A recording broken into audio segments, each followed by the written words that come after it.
Bien, bonjour à tous. Je remercie l'ensemble des participants de nous rejoindre pour cette visioconférence consacrée à la découverte d'une chercheure biologiste, Lucie Randouin. Cette présentation va prendre la forme d'un format de 40 à 45 minutes dans un premier temps et à l'issue, un temps d'échange sera proposé à l'ensemble de nos participants de Loire-Atlantique, de la presqu'île de Guérande, mais peut-être aussi d'ailleurs.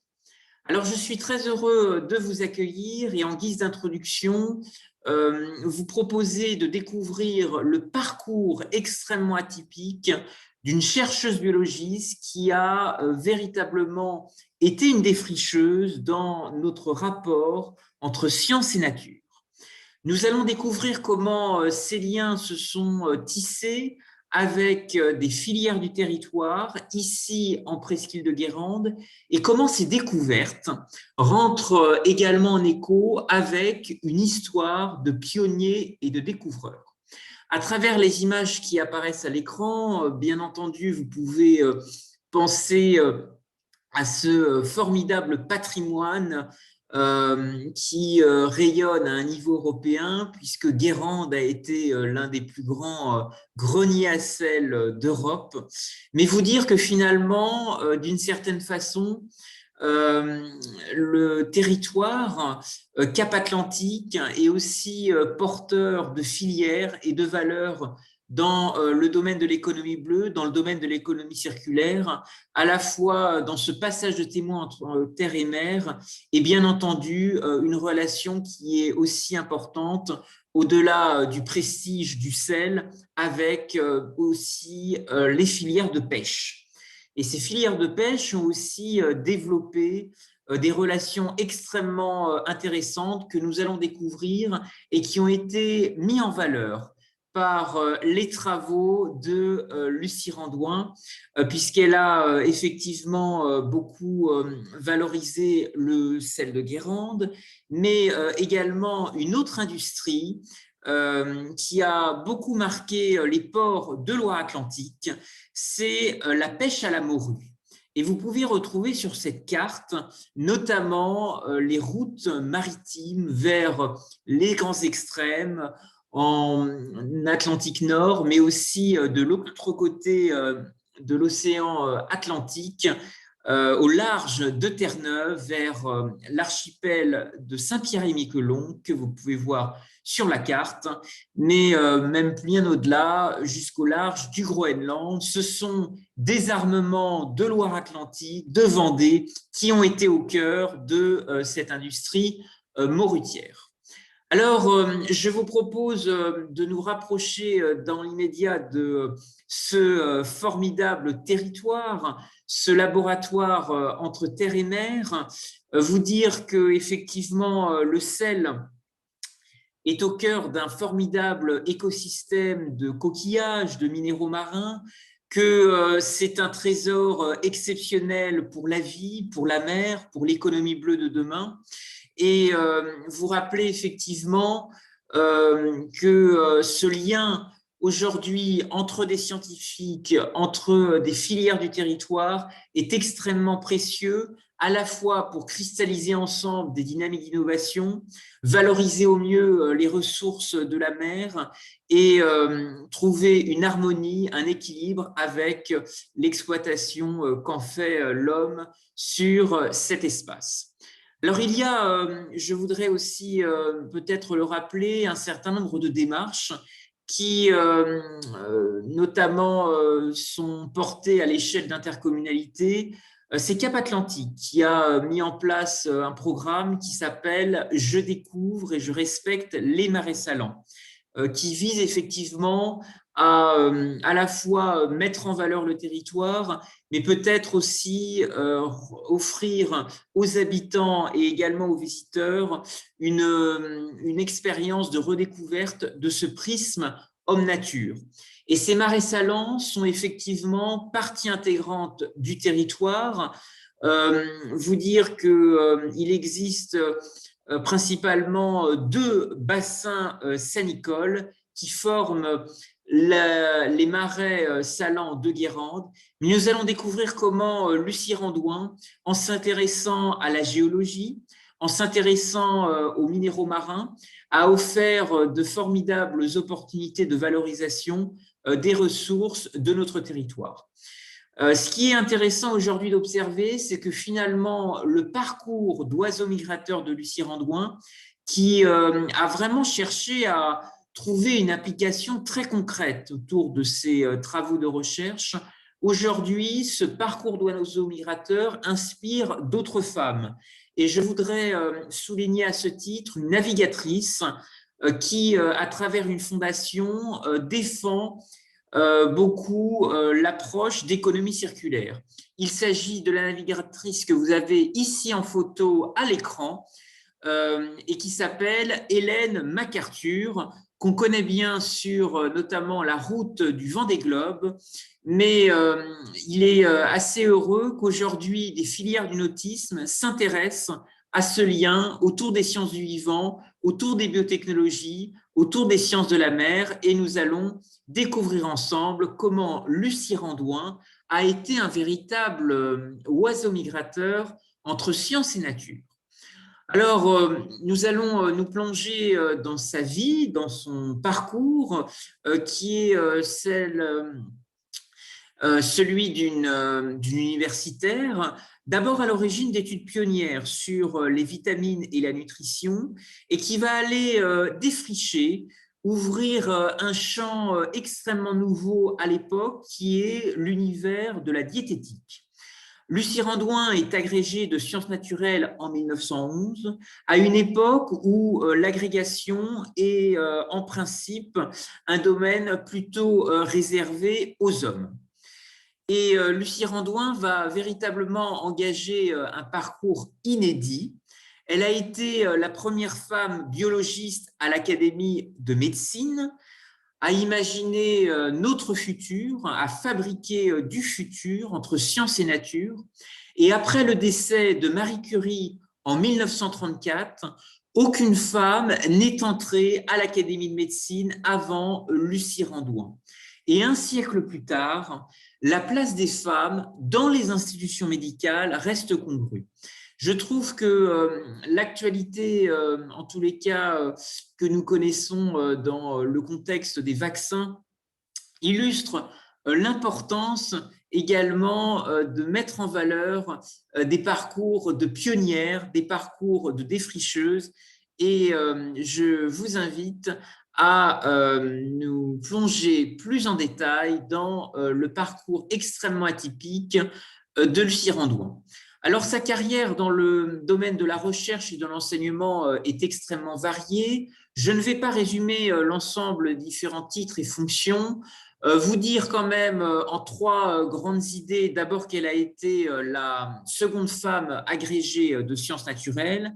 Elle a été la première femme à enseigner en Sorbonne, à la faculté de médecine de Paris.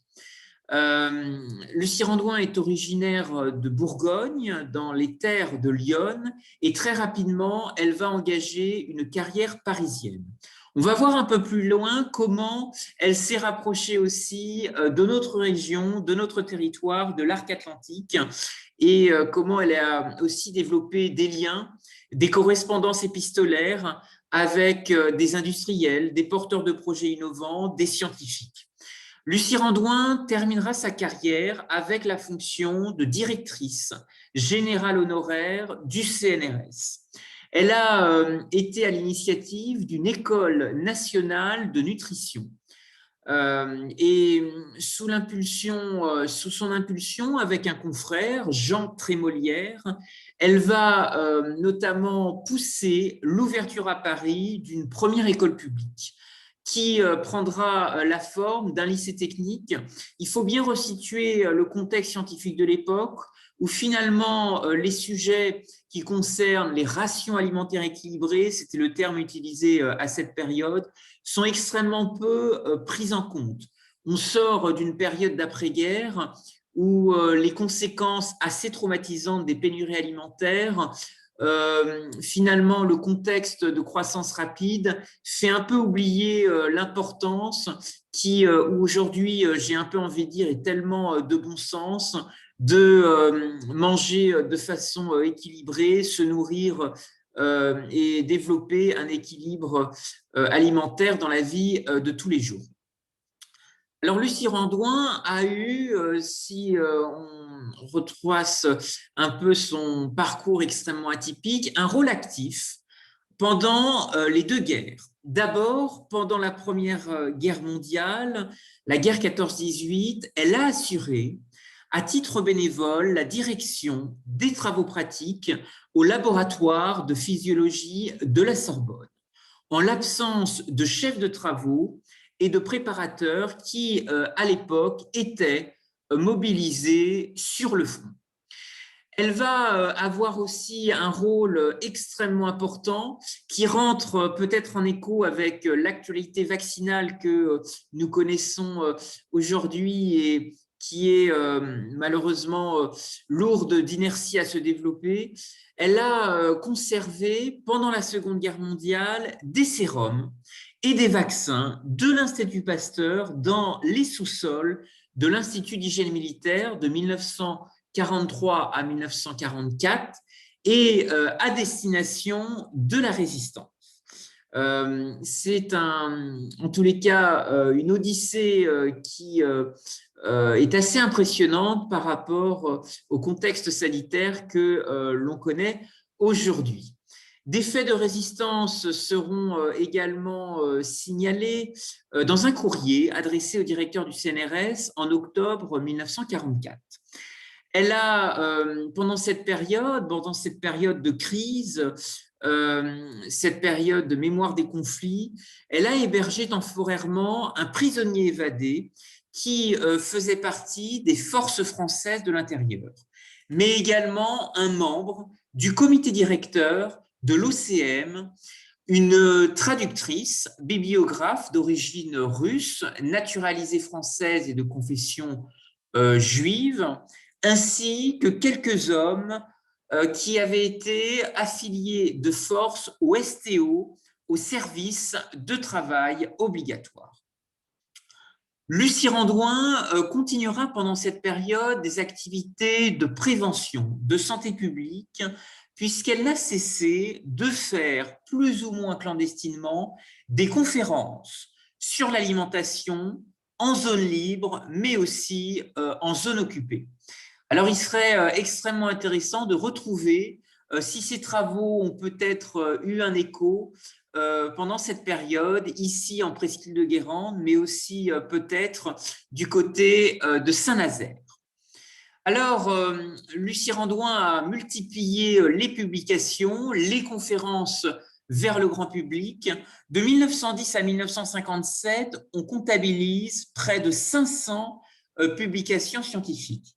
Elle va aussi s'exprimer vers d'autres leviers, d'autres vecteurs de débat vers le grand public, à la fois sur les ondes de la radio et également dans le cadre d'émissions de télévision.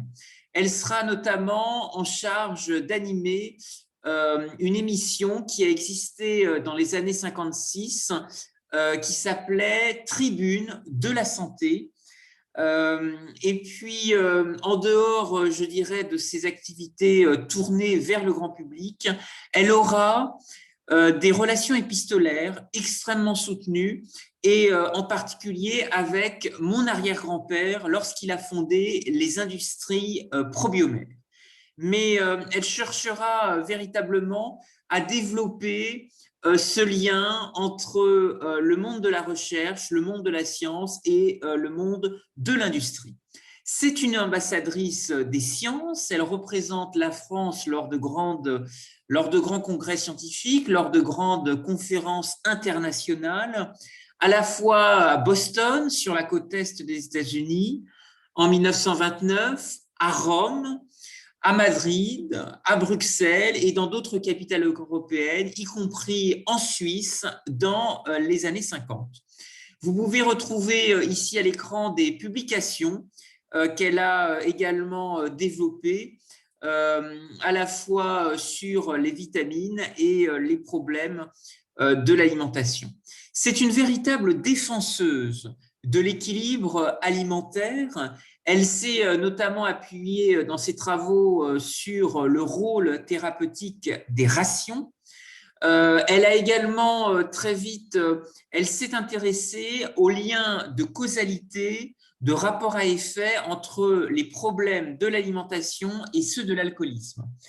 Et je crois que l'application de ces découvertes à la vie pratique des Français était peut-être quelque chose d'extrêmement bienvenu au moment de sortir de la guerre, des tickets de rationnement et peut-être dans le contexte justement des Trente Glorieuses, de réapprendre à la société à s'intéresser à des produits sains et naturels, à valoriser des produits du territoire. On va y revenir avec le sel de Guérande. Je vous ai mis sur cette slide un petit drapeau qui est celui de Saint-Pierre-et-Miquelon. Ne pas oublier que du côté de la Turballe, du côté du Croisic, il y a eu aussi des pêcheurs de grands fonds qui ont rapporté en Loire-Atlantique de précieuses richesses. Et Lucie Randouin va beaucoup défendre en particulier la pêche à la morue. Et sans doute que nos grands-mères ont été aussi extrêmement alertes vis-à-vis de l'importance de l'huile de foie de morue. Il y a eu aussi dans les travaux de Lucie Randouin, et qui fait un lien avec les filières de la mer, une valorisation du plasma de Quinton, qui sont de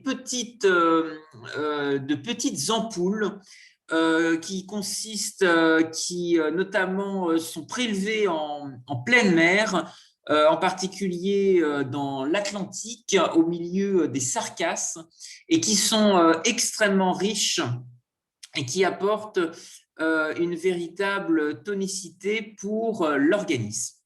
Alors, Lucie Randouin a été effectivement une scientifique véritablement orientée dans une démarche d'innovation ouverte. Je le précise parce que finalement, quand on le voit aujourd'hui et l'actualité de ce jour dans lequel les grands décideurs de la planète invitent à lever les brevets qui concernent les vaccins pour faciliter le déploiement de la stratégie vaccinale, il est vrai qu'aujourd'hui, peut-être que l'industrie pharmaceutique est l'expression d'un formidable besoin, à savoir la proximité qui est extrêmement requise en matière de recherche, de lien entre les travaux académiques et le partenariat extrêmement étroit qui est notamment requis dans le domaine de la recherche chimique, de la biologie et également des sciences du vivant, des biotech. Vous rappelez quand même que parmi les vaccins qui ont été les premiers disponibles en Europe, eh bien, finalement, il s'agissait d'entreprises qui avaient été fondées par des universitaires. Et donc, peut-être que ce lien fort et direct entre le monde de la recherche, le monde de l'enseignement supérieur et les entreprises est important à rappeler. Et Lucie Randouin a été extrêmement ouverte et désireuse de créer des passerelles à la fois entre l'univers de la recherche fondamentale et le monde industriel. Et peut-être que ce qu'elle laisse comme témoignage aujourd'hui pour inspirer demain, c'est d'encourager l'esprit d'entreprise dans l'université et y intégrer un prisme de l'entrepreneuriat au féminin.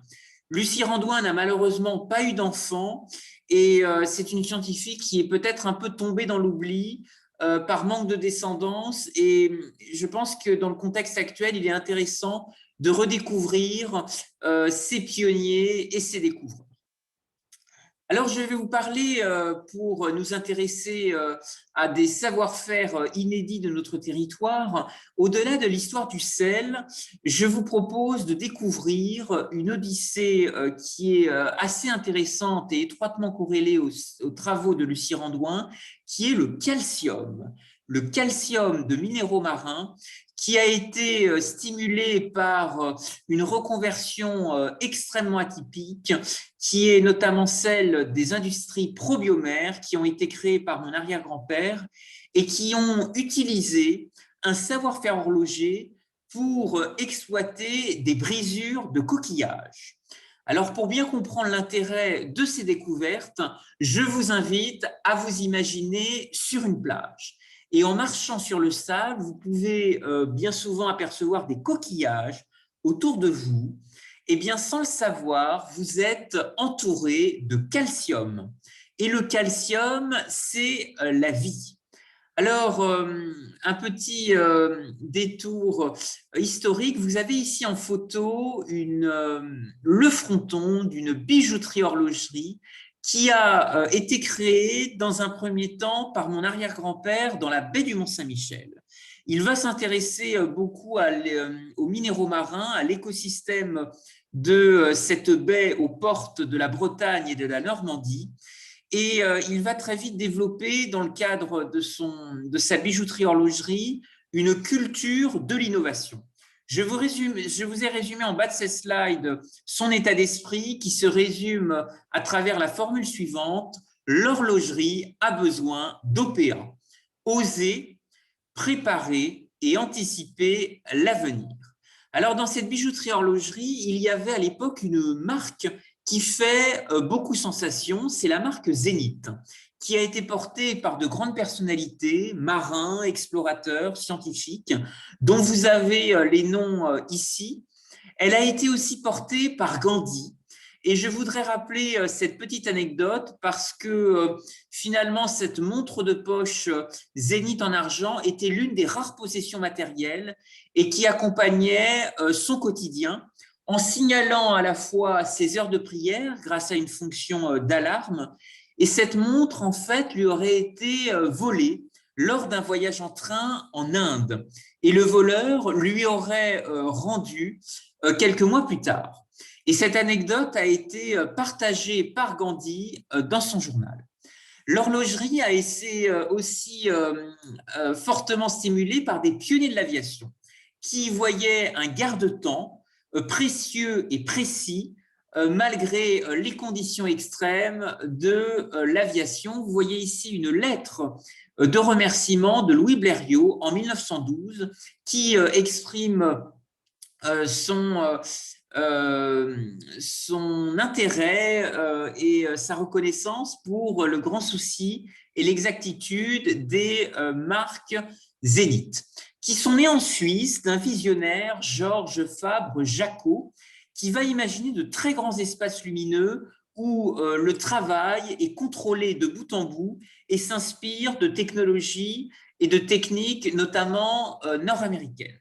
Et nous allons voir comment finalement les industries probiomères ont voulu décloisonner l'innovation, reconvertir le savoir-faire horloger pour y valoriser les ressources de la mer. Je me permets d'insister sur l'importance de cette reconversion horlogère parce que depuis le 16 décembre 2020, l'UNESCO a inscrit les savoir-faire en mécanique horlogère sur la liste représentative du patrimoine culturel immatériel de l'humanité. Et finalement, cette inscription à l'UNESCO est assez remarquable parce c'est une candidature qui a été portée par la Suisse en partenariat avec la France et qui a permis notamment de mettre en évidence l'importance d'un patrimoine culturel immatériel transfrontalier. Et finalement, à travers ce que nous allons découvrir et ce que Lucie Randouin a aussi encouragé dans ses travaux sur les minéraux marins, cet espace transfrontalier à travers la presqu'île de Guérande, à travers la Loire-Atlantique, a continué à voyager à travers les mers et les océans. Et c'est peut-être ce qui fait la grande originalité du savoir-faire horloger et de sa reconversion aujourd'hui, de ce lien qui a aussi été développé avec la géologie. Ici, un petit exemple. Vous savez que les Japonais, c'est en Extrême-Orient qu'a été développée la première montre à quartz.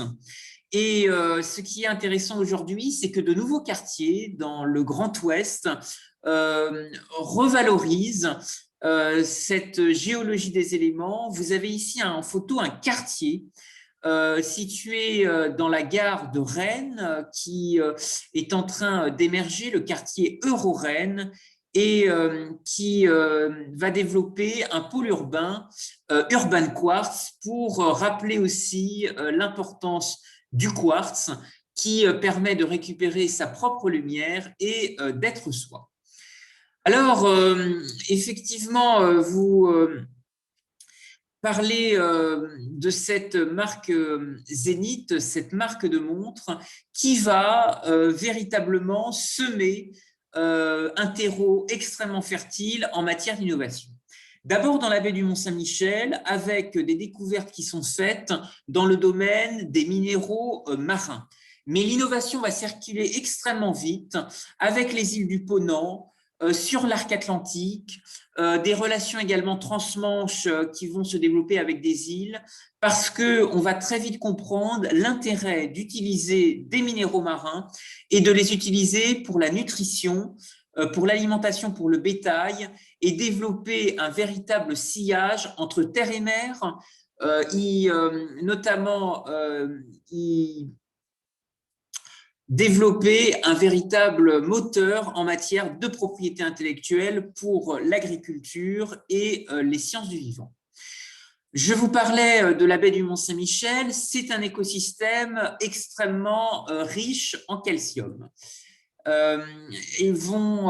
Des découvertes vont notamment donner naissance aux industries probiomères qui vont, comme je vous l'indiquais, reconvertir un savoir-faire horloger à toutes les adaptations et notamment aux ressources de la mer. Vous avez ici le premier logo des industries probiomères qui sera un coquillage extrêmement convoité puisque ce logo va donner en fait naissance à un contentieux avec la société Shell qui trouvait que finalement ce logo était peut-être beaucoup trop proche du logo que vous connaissez sans doute dans les stations-service de la marque. Alors, les découvertes qui vont être développées par les industries probiomères vont, dans un premier temps, se développer autour du renforcement du calcium de coquilles d'œufs. Le calcium dans des minéraux marins vont être utilisés, brisés avec des microtechniques d'horlogerie, et la capacité de l'horlogerie à fabriquer des automates, à animer des petits moteurs, va justement permettre d'utiliser des molécules d'intérêt, des molécules des minéraux marins dans le sable. Et très vite, on va se rendre compte que les œufs seront beaucoup plus résistants en nourrissant les poules avec des huîtres, avec des coquillages. Et cela va permettre très rapidement de renforcer les transports et les ventes. Cette découverte sera notamment récompensée pendant la grande crise de 1936 à travers la prime d'honneur du ministère de l'Agriculture. Alors, pour se développer, les industries premières vont se porter acquéreurs d'un bateau, notamment dans un premier temps pour sillonner sur les îles du Ponant, au large de l'archipel de Chausey, mais aussi en direction des îles anglo-normandes. Je me permets d'insister sur le nom du bateau parce qu'il faisait référence à le Saint-Pierre, qui était le nom du bateau, faisait référence à Césarée, le nom antique de Jersey, qui était associé à différents personnages du Nouveau Testament, Pierre, Paul, Hérode et Pilate. Le nom Césarée fut maintenu jusqu'à ce que l'Empire romain se christianise, mais il est vrai que ces liens avec les îles anglo-normandes ont aussi un très grand passé antique. Et déjà à cette époque-là, on exploitait beaucoup les huîtres, les coquillages, les richesses de la mer. Alors, les découvertes des industries probiomères vont être, dans un premier temps, vont développer une culture du brevet. L'ensemble des procédés vont être brevetés avant de les industrialiser. Un développement à l'international va se mettre en place grâce à des partenariats atypiques. Tout d'abord, des liens qui vont se développer avec des filières de l'économie monastique, en particulier les moines de l'abbaye de Sept-Fonds, qui fabriquaient un complément alimentaire qui existe toujours aujourd'hui et qui s'appelle la germaline. Il y aura aussi des contacts développés avec des milieux scientifiques et c'est véritablement le rôle prépondérant que Lucie Randouin va jouer. Elle va développer des correspondances épistolaires particulièrement soutenues avec mon arrière-grand-père. Ils vont ensemble partager des découvertes et elle va énormément soutenir la valorisation de l'économie bleue, de l'économie circulaire, le développement de nouvelles ressources et matériaux biosourcés. Et je pense que c'est quelque chose qui peut être extrêmement inspirant pour Saint-Nazaire, pour Cap-Atlantique.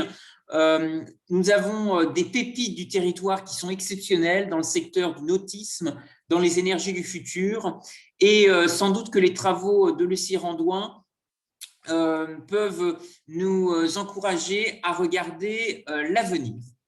Alors, effectivement, comment finalement Lucie Randouin rayonne et comment ses travaux résonnent sur notre territoire, elle a très vite compris l'importance de valoriser un patrimoine exceptionnel dans la région qui est cet héritage autour du sel. Les plus grands greniers à sel en Europe étaient en Loire-Atlantique et très vite, elle va comprendre aussi l'importance que l'arrivée de pêcheurs de grands fonds peut avoir pour stimuler des produits frais et naturels dans les ports. Ce qui veut dire que dans le bassin industriel de Saint-Nazaire, il y aura aussi des travaux assez précurseurs de mener parce que finalement, les travaux de la diététique nous font redécouvrir un très grand passé que notre région a connu au XVIIe siècle. C'est la route des épices, ce sont les découvertes liées autour de la botanique, des plantes. Et ce travail entre terre et mer va être extrêmement stimulant à la fois pour des territoires. Alors l'industrie moritière a été effectivement aussi très forte en Vendée, donc je voudrais parler des Sables d'Olonne. Lucie Randouin, dans ses travaux scientifiques, a véritablement mis en avant les apports en matière de nutrition de ces produits, l'utilisation du sel, l'utilisation également de la morue, la valorisation aussi des pommes de terre de Noirmoutier, et puis les échanges d'une certaine façon transatlantiques à travers également ce qu'on a appelé du côté de Nantes les cargos bananiers, c'est-à-dire ces fruits, ces vitamines qui arrivaient dans les ports et qui étaient extrêmement utiles toujours aujourd'hui à l'organisme. Alors à Nantes, pour ceux qui sont de ce secteur, le hangar à bananes, c'est peut-être l'expression aussi d'une prise de conscience après-guerre, de stocker des produits frais et aussi effectivement de développer de nouvelles filières ultramodernes. Ça, c'est quelque chose qui a été effectivement extrêmement fort pendant la guerre. Parce qu'on a réalisé d'abord l'avance des Britanniques dans ce secteur, qui avait mieux organisé les filières de pêche. Et la période d'après-guerre est une période aussi extrêmement stimulée pour que la France reconstruise des filières ultramodernes. Alors, Presqu'île de Guérande, vous dire aussi que finalement, l'économie circulaire des minéraux marins, les richesses ont aussi beaucoup voyagé entre les continents.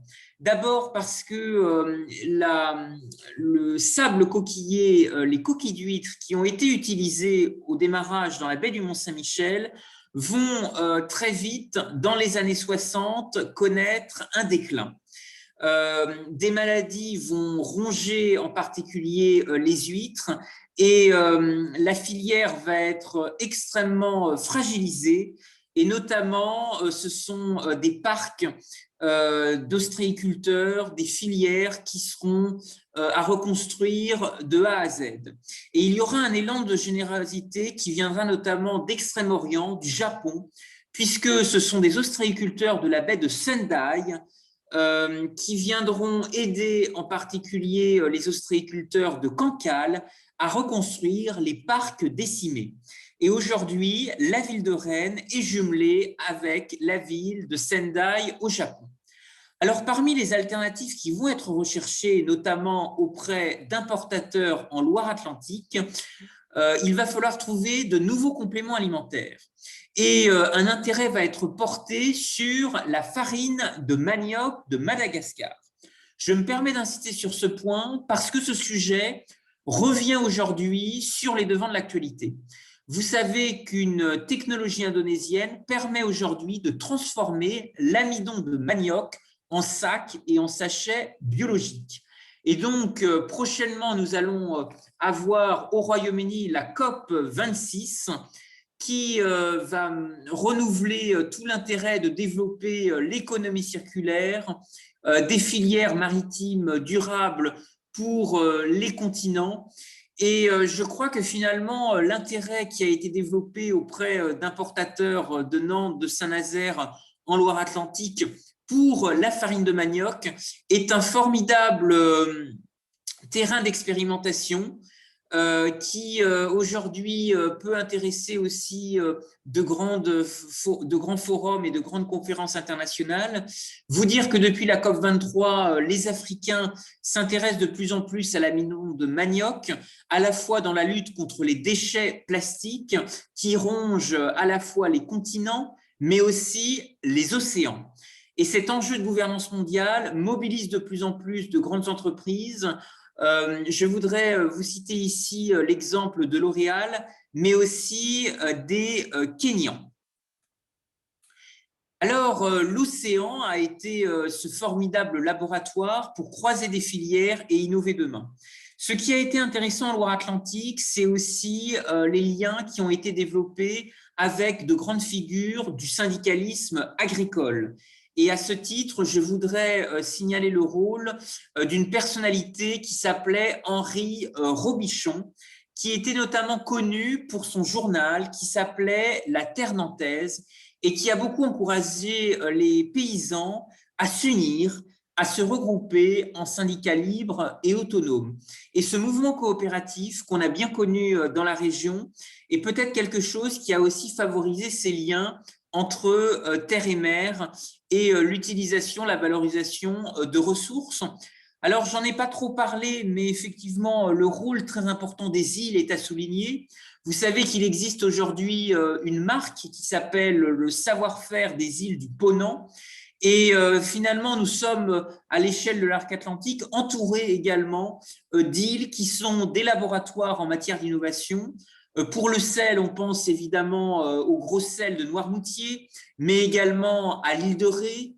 La valorisation, en tout cas l'extraction de minéraux marins, comme je vous l'indiquais, historiquement, s'est développée dans l'archipel de Chausey, mais aussi en lien étroit avec les îles anglo-normandes.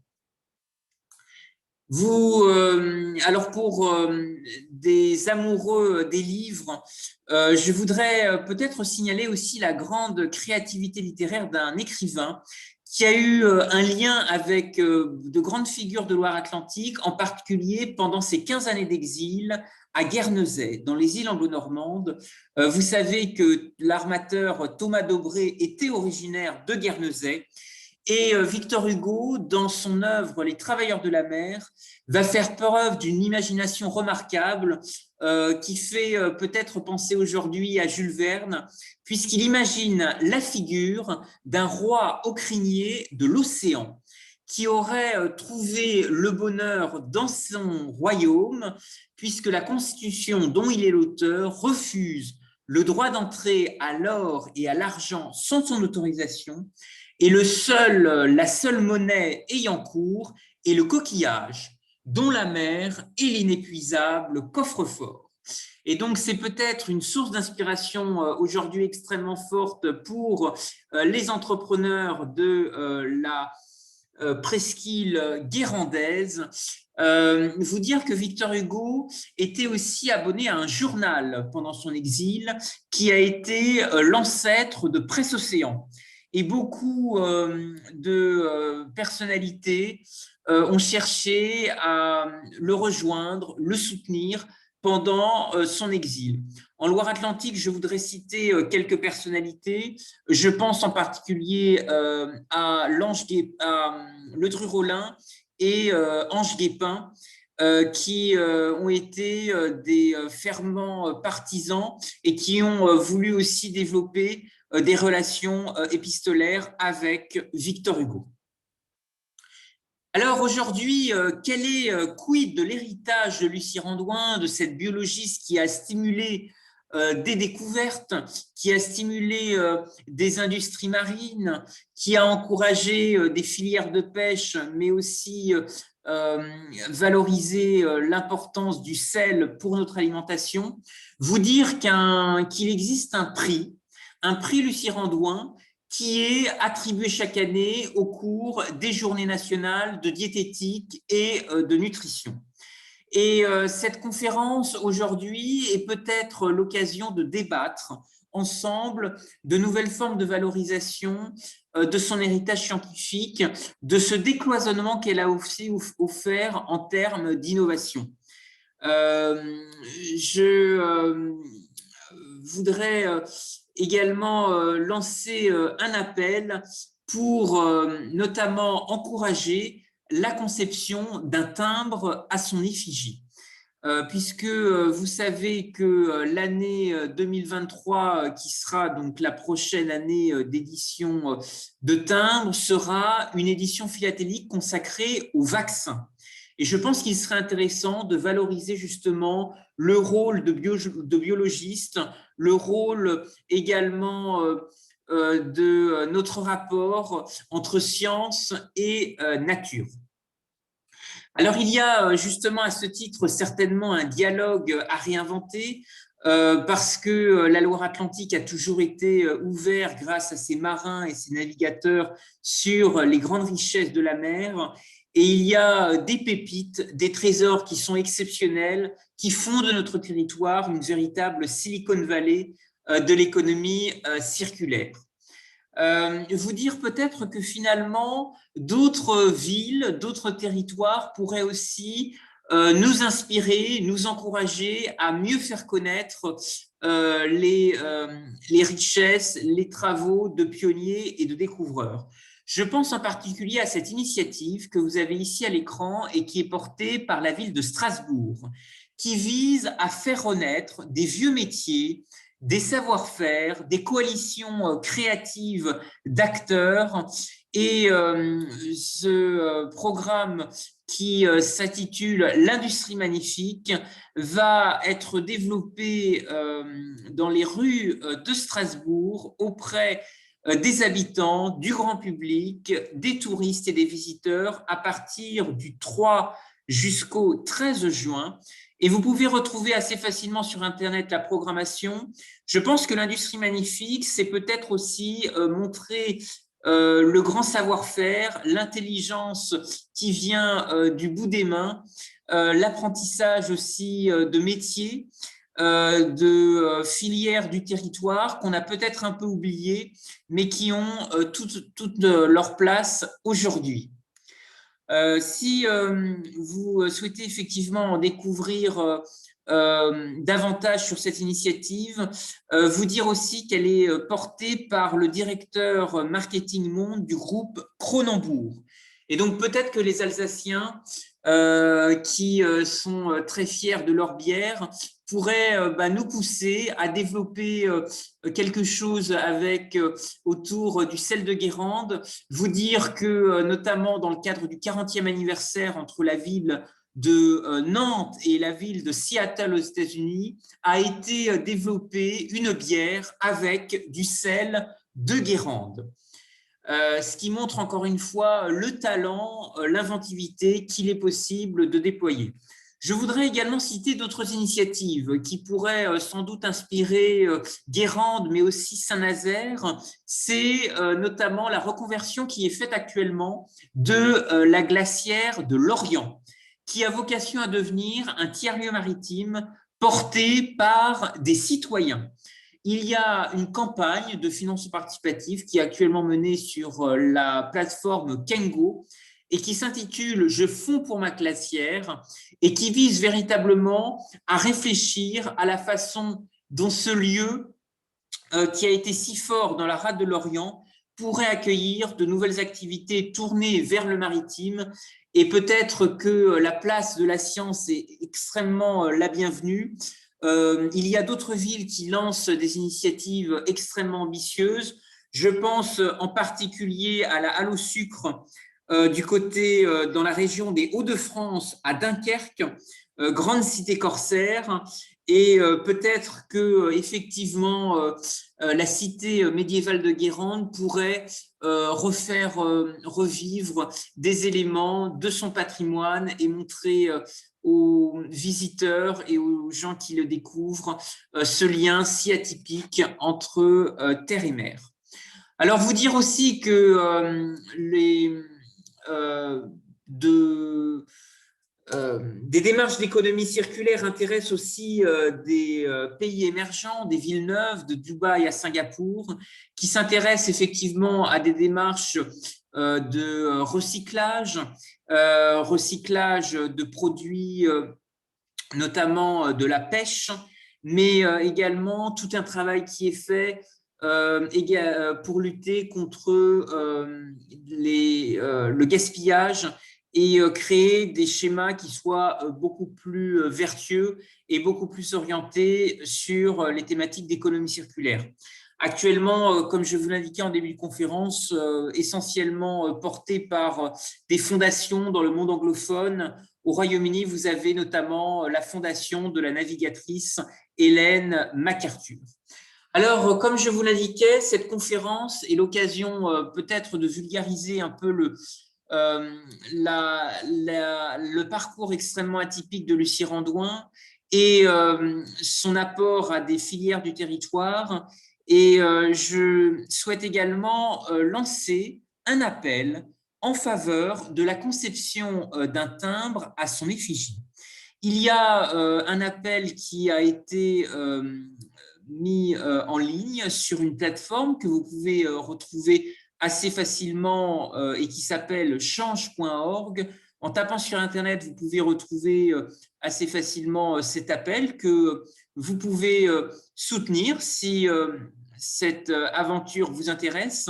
Vous dire qu'un dossier a été transmis à une filiale du groupe La Poste qui est chargée de définir les prochaines éditions philatéliques et des élus locaux ont été aussi sensibilisés par courrier au Sénat et je crois que cet appel aura une véritable résonance s'il est également porté, relayé par des citoyens.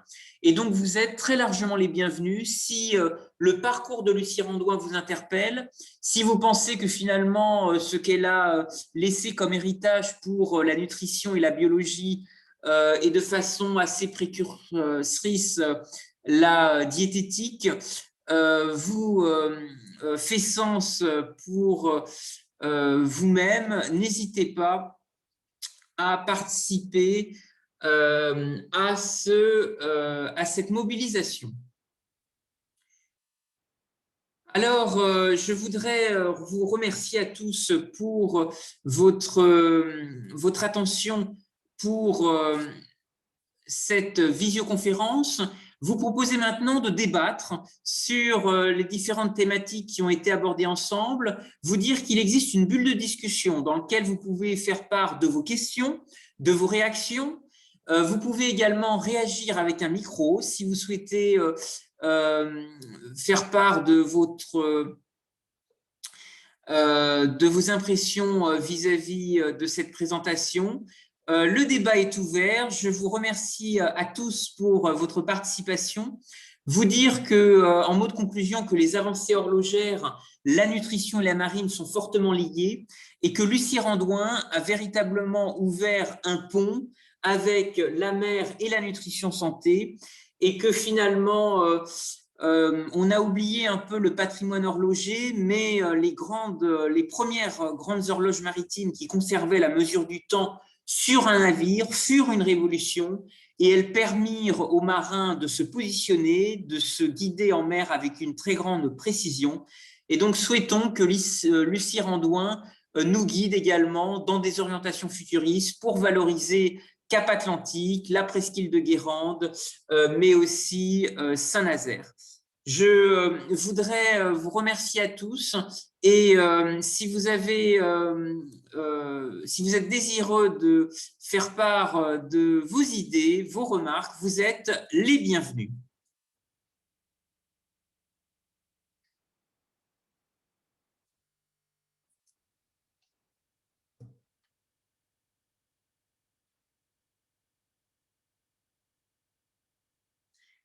Alors, est-ce qu'il y a des questions ou des...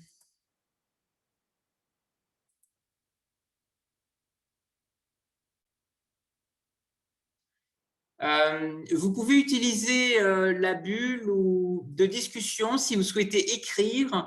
Vous pouvez librement utiliser votre micro également si vous souhaitez réagir ou faire part de questions que vous souhaiteriez.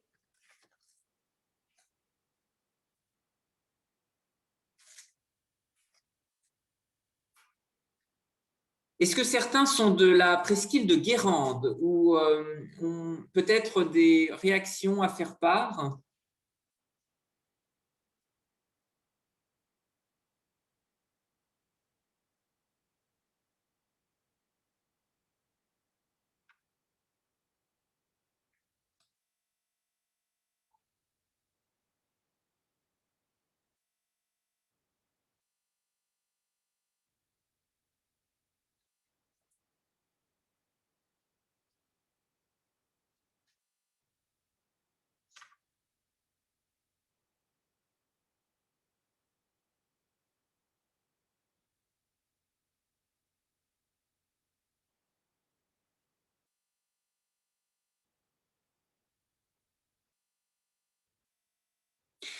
Bien, s'il n'y a pas d'autres questions, alors, Assine, première.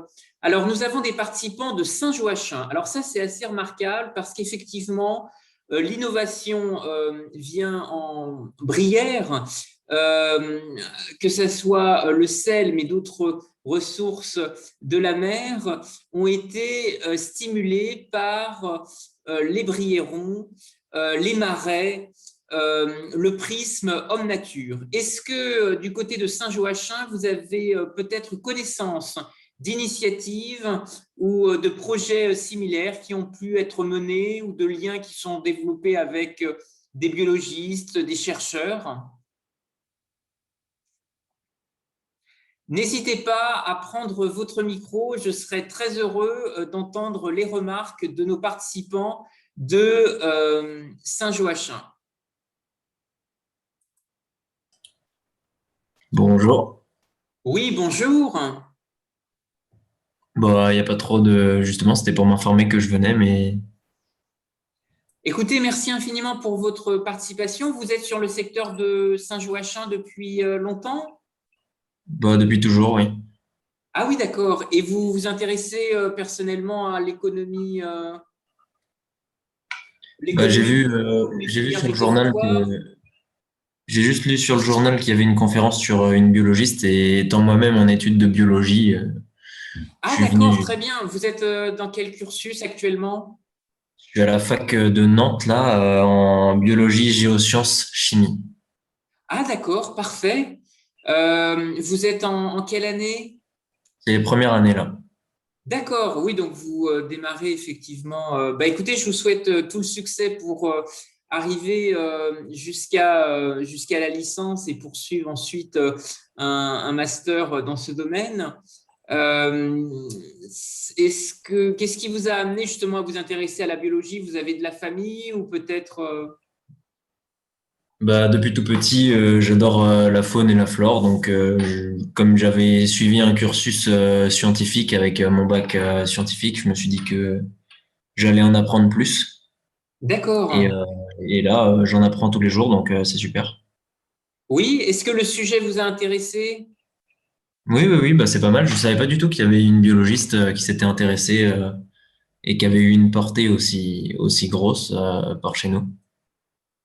Oui, oui, oui. Et puis, bah, c'est vrai que première femme à l'Académie de médecine, après Marie Curie. Donc, c'est malheureusement, c'est une personnalité qui a été malheureusement un peu oubliée. Et donc, cette conférence était aussi l'occasion de lancer un appel, puisque comme vous avez pu bah, l'entendre en conclusion, dans le cadre d'une compétition philatélique, un, un appel est aussi lancé pour la conception d'un timbre à son effigie. Mais après, la forme de ce timbre, justement, peut être aussi un clin d'œil avec les filières du territoire, la Brière, les marais salants. Voilà. Donc, si vous avez aussi des idées, peut-être en termes de créa, n'hésitez pas. Ça peut être un coquillage. Bah, écoutez, pas pour l'instant, je suis en pleine révision d'examen, mais peut-être que D'accord, plus ben, tard. merci. Écoutez, merci en tous les cas d'avoir libéré du temps et Pas de ça souci. doit, c'est peut-être pas une période qui est la plus simple pour vous. En tous les cas, on vous souhaite tout le succès pour les partiels et puis euh, en tous les cas, vous dire que cette conférence donc est enregistrée, elle sera aussi restituée sur YouTube et donc euh, vous pourrez également la retrouver assez facilement en tapant Lucie Randouin si vous avez envie un jour de vous replonger dans le sujet au fil, au gré de votre parcours. Super, super. Vous avez peut-être travaillé ou fait des jobs d'été en Brière ou vous connaissez un peu ce... Il y a des endroits qui vous intéressent un peu en lien avec vos études ou... Bah, si vous voulez, oui, je suis usager du Marais Briéron depuis tout petit. Là, cet été, je vais travailler à l'arrachage de Jussy, D'accord. mais pour l'instant, rien de scientifique, à part quelques comptages qui vont aider les scientifiques à compter les oiseaux, mais sinon, je suis pas encore habilité au niveau de Lucie Ordon. D'accord. Bah, ouais, oui, puis vous connaissez un peu enfin, Guérande, j'imagine, l'histoire des salines et tout ça, enfin, le patrimoine du sel, c'est peut-être quelque chose qui vous a un peu intéressé.